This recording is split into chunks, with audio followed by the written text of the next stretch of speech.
عمران خان کی ملاقاتوں کو لامحدود عرصے کے لیے بند بھی کر سکتے ہیں. پھر آپ کو ان کی جائز ناجائز باتیں بھی تسلیم کرنی پڑیں گی. تو اگر تو تحریک انصاف نے، پاکستان کی عوام نے ان معاملات سے بچنا ہے تو پھر انہیں ایک بڑے حصے پر احتجاج کرنا ہو. اس وقت تو دیکھیں چھوٹے حصے کے لوگوں کو ناچ گانا اور ان کاموں پر لگا کے بڑے حصے کو مغلوب کرنے کی ایک پوری انٹرنیشنل سازش چل رہی ہے.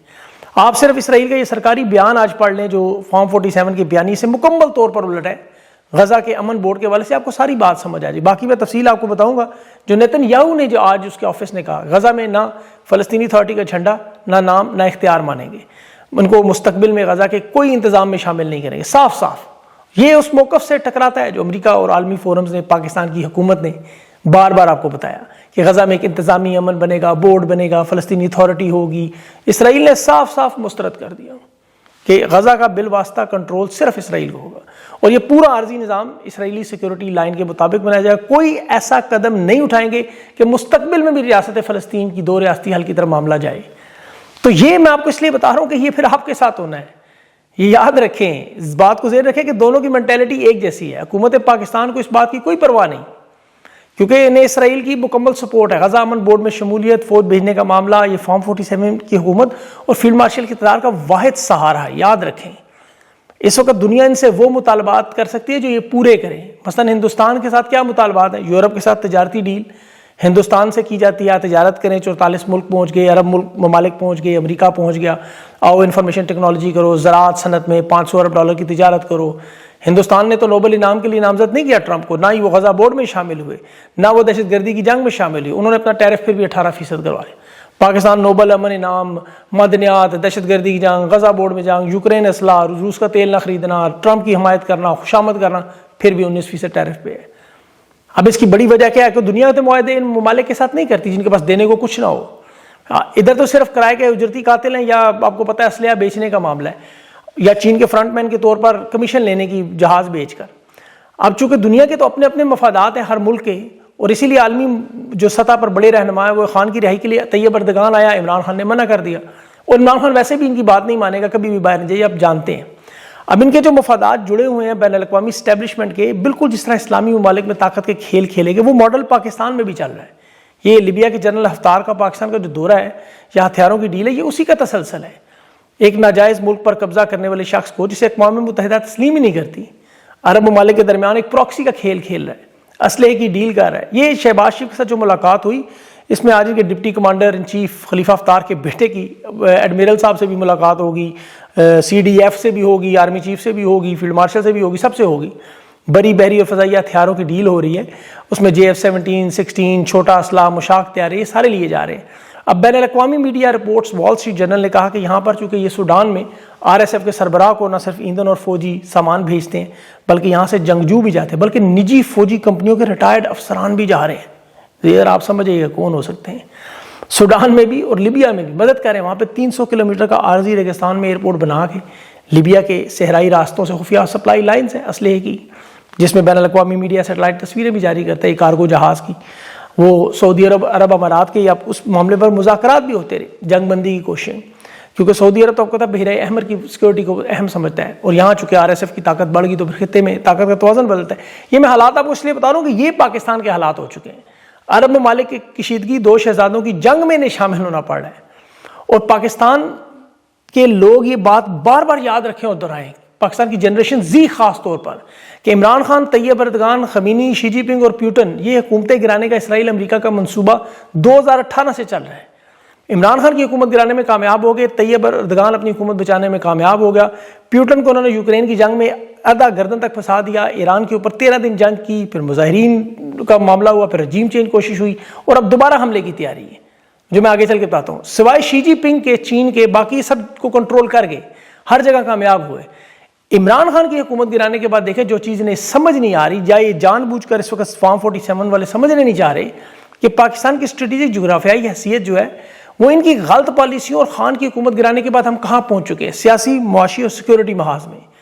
آپ دیکھیں کہ پاکستان کے دوست ممالک کا ذکر آ رہا ہے کہ ان کی طرف سے بھی جیلوں سے قیدی چھوڑ کر ابھی بلوچستان بھیجے گئے، وہاں ہتھیاروں میں، حملوں میں مدد کی گئی کیش کی صورت میں، جس کا بھی انہوں نے کہا بلوچستان میں 50 کروڑ کے ہتھیار انہوں نے پکڑے، 50 کروڑ کے اندازہ کریں. اب یہ پورا منصوبہ جس پہ دیکھیں پاکستان کے حوالے سے آپ یاد رکھیں کہ اصل معاملہ کیا ہے، اصل لڑائی چل کیا رہی ہے، جوہری اثاثوں کی اور پاکستان کے معدنی وسائل کی۔ یہ عمران خان کی حکومت گرانا اسی کا ایک تسلسل ہے۔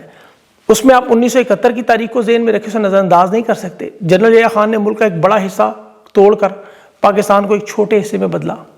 یہ وہی منصوبہ جو پاکستان میں اس وقت پنجاب کو عرب ریاستوں کی طرز پر ایک شاہی ریاست کی شکل میں ایک خواب دیکھا جا رہا ہے کہ اقتدار پھر نواسیوں خاندانی جانشینوں کو دے دیں، بھارت کے ساتھ کھلی تجارت کریں، امریکہ اسرائیل کی ڈکٹیشن پہ چلیں، اردن، قطر یا خلیجی ریاستوں کی طرح جہاں جمہوریت، آئین، انصاف، عوامی رائے کو لپیٹ کے بیٹھ جائیں۔ اب ان کے پاس تو تیل ہے، سونا ہے، دیگر وسائل ہیں، وہاں تو شاہی نظام چل سکتا ہے، یہاں تو بھوک ہے، غربت ہے، افلاس ہے۔ خیبر پختونخوا، گلگت اور بلوچستان جیسے علاقوں میں آپ کو کیوں دہشت گردی اور بدامنی نظر آتی ہے، کیوں بار بار آپریشنز نظر آتے ہیں؟ پنجاب میں ایسی صورتحال پیدا نہیں ہونے دی جاتی۔ سوچ ان کی کیا ہے کہ کمزور ملک کر کے باقاعدہ سازش کے ذریعے مختلف حصوں میں تقسیم کر دیں۔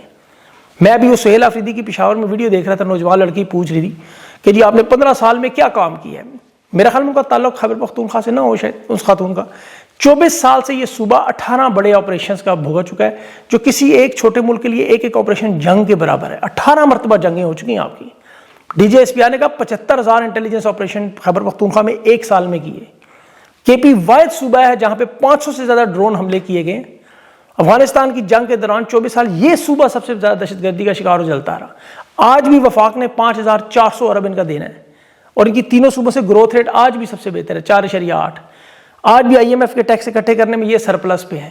بجلی چوری، لائن لاسز، وسائل کی 2 نمبری، یہ آج بھی پاکستان کے چاروں صوبوں سے کم ہے ان کا معاملہ۔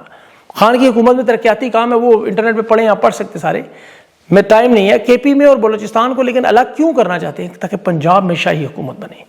بلوچستان میں آج چوتھا دن ہے، وہاں پہ آپ کو پتا رات کو بھی 2 بڑے حملے ہوئے۔ ابھی فخر رحیم صاحب نے جو خبر دی کہ نوشکی میں، گوادر میں، خزدار میں اور نشوک میں وہاں جھڑپوں کی اطلاعات ہیں۔ پھر ڈیرہ اسماعیل خان میں بھی بڑے حملے میں نیشنل بینک لوٹ کے 4 پولیس والوں کو زخمی کیا گیا۔ تو یہ پورا خطہ جو ہے وہ دانستہ طور پر بدامنی میں بھیجا جاتا ہے۔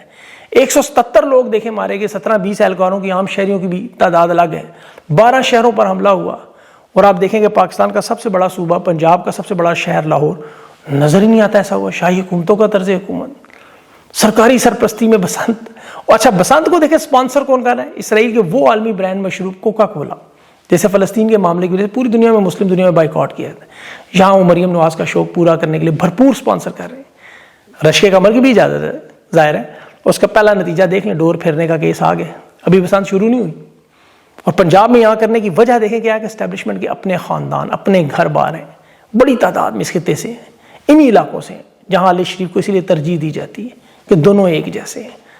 ورنہ آپ سوچ سکتے ہیں ایک صوبے میں 1.5 لاکھ لوگ سردی سے بے گھر بیٹھے ہوں، ایک صوبے میں لاشیں اٹھائی جا رہی ہوں، اور ایک صوبے میں غیر قانونی قاتلانہ سرگرمی جسے خود کہتے ہیں وہ منائی جا رہی ہو بسنت، اور یہاں بھی پولیس کی چاندی کی جا رہی ہے، موٹر سائیکل پر وہ اینٹینا نہ لگانے پہ مقدمات اور دڑا دڑ مال کمایا جا رہا ہے۔ ابھی وہ نیا آئی جی آیا، اس کا تو خیر پہلا دن ہی وہ رضوی برادران کی جو مسنگ پرسن کیس میں اس میں عدالت نے بلایا، پہلے دن ہی بھگتنا پڑا ہے، اور پرانا آئی جی شاید ابھی کینیڈا بھاگ جائے گا، اس کی بھی خبریں آ رہی ہیں۔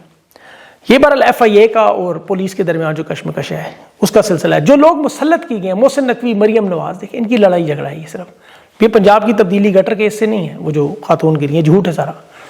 اب میرے خیال میں دیکھیں کہ یہ معاملہ اس لیے بڑا ایسے لوگوں کو لانے کا، انہوں نے ہر ادارہ تباہ کرنا ہے۔ اب محسن نقوی کا معاملہ دیکھیں کہ یہ اس وقت آپ کو تازہ ترین یہ کرکٹ کا معاملہ آپ صرف اٹھا لیں، کنٹروورسی جو شروع ہوئی، بالکل پاکستان کی معیشت میں وہی جو اب آئی سی سی کا ریونیو آپ دیکھیں وہ بھارتی مارکیٹ سے آتا ہے، جس میں پاکستان سمیت کرکٹ بورڈ کو اس پول سے حصہ ملتا ہے۔ آئی سی سی کی آمدنی کا جو 80% وہ کہاں سے آتا ہے؟ بھارتی سپانسر سے، ان کے براڈ کاسٹر سے۔ آئی سی سی کے یونٹ کی بائیکاٹ کر کے کروڑوں ڈالر کا نقصان پی سی بی کا دیوالیہ ہو جانے کا خطرہ ہے، پتہ ہے آپ؟ اور یہ محسن نقوی کی کامیابی ہوگی کرکٹ کی، آپ کو پتہ ہے واحد ہی ایک شعبہ رہ گیا تھا۔ پی ٹی وی چینلز کو جو میچز نہیں دکھائیں گے تو ابھی پی ایس ایل میں بھی ان کے بھارتی براڈ کاسٹر حقوق نہیں خرید رہے، اور پھر آئی سی سی نے جو بھاری جرمانہ کرنا ہے، ہو سکتا ہے رکنیت ہی معطل کر دیں۔ اور ابھی تو ایک تازہ ترین خبر بھی آ رہی ہے کہ اب وہ چونکہ بھارت انٹرنیشنل کھلاڑیوں پہ وہ جو آئی سی سی کے ساتھ کانٹریکٹ ہیں ان کے، تو تنازع میں دباؤ ڈال رہا ہے کہ پی ایس ایل کے لیے بھی انہیں این او سی نہ دیں۔ تو یہ ان کی ساری 2 نمبریاں ہیں، جس طرح معیشت کی اینٹ سے اینٹ بجائی، پاکستان کے اداروں کی بجائی، اب یہ کرکٹ بورڈ کا بھی حالات ہے۔ پھر یہ پنجاب حکومت کی طرف آئیں گے آخر میں، کیونکہ چھوٹا سا انہیں پنجاب بس چاہیے، اس پہ حکومت کرنی ہے۔ تو پاکستانی اس لیے 8 فروری کو یاد رکھیں۔ آخر میں ایران کے معاملے پہ بڑی خبر جو ایرانی وزیر خارجہ اور اسٹیو وٹکوف کے اور ان کے مذاکرات ترکی میں ہونے کے امکانات ہیں، اس میں عرب ممالک سمیت پاکستان کو بھی بلایا گیا، اور یہ بڑا اہم اس لیے کہ یہ مذاکرات اگر ناکام ہوئے تو پھر پورا خطہ جنگ کی لپیٹ میں آئے گا۔ امریکی بحری بیڑا بھی موجود ہے، ڈونلڈ ٹرمپ نے اعلان کیا ہے ڈیل نہ ہوئی تو پھر سب کو معلوم ہو جائے گا کیا ہونا ہے، کہ ایران کے پاس ایٹمی صلاحیت ہے یا نہیں، یہ بھی پتہ لگ جائے گا۔ تو ترکی، مصر، قطر یہ کوشش کر رہے ہیں ایسا نہ ہو، لیکن دیکھیں اب اللہ کو کیا منظور ہے، کس طرف یہ جاتا ہے معاملہ۔ لیکن پاکستانی اپنا فوکس 8 فروری پہ رکھیں۔ دیکھیں یہ جو سب سے بڑا معاملہ ہے، اس بات کو زیادہ سے زیادہ چینلائز کریں، یہ آپ کے پاس بہت بڑا اللہ نے موقع دیا ہوا ہے، اور یہ بڑا ڈیفرنٹ طرح کی ہڑتال ہے آپ کی۔ یہ کوئی سڑکوں پہ آپ نے فی الحال تو نکلنا نہیں، پہیا جام شٹر ڈاؤن ہے، اور جس طرح لوگ دیکھ رہے ہیں کہ جی پنجاب میں 5 ارب کی شراب بک گئی، 16 کروڑ کی پتنگیں بک گئی، بہت بڑی آبادی ہے، 12 کروڑ کا یہ صوبہ ہے، لاہور میں بہت بڑی آبادی ہے، اور لاہور میں آپ کو پتا ہے گوالمنڈی کا وہ سارا ایریا نون لیگ کا، تو اس کی ساری ویڈیوز آپ آتی ہیں۔ میں نے آپ کو اس دن بھی بتایا کہ 10 لاکھ لوگ ان کے ساتھ ہیں 24 کروڑ میں، تو 10 لاکھ لوگ تو آپ کو نظر آئیں گے، اور وہ سارے وہی ہیں جنہوں نے مال لوٹا ہوا ہے سارا۔ تو یہ جو آپ کو نظر آتا ہے ان کے میڈیا پہ، اس سے آپ متاثر نہ ہوں، پیچھے ساری بھوک اور ننگ ہے، اور لوگ وہی بیچارے مجبور ہیں سارے، وہ آپ کو پتہ ہے سارا۔ بہرحال اس پہ تفصیل سے بات کریں گے۔ اپنا خیال رکھیں، مجھے اجازت دیں، اللہ حافظ۔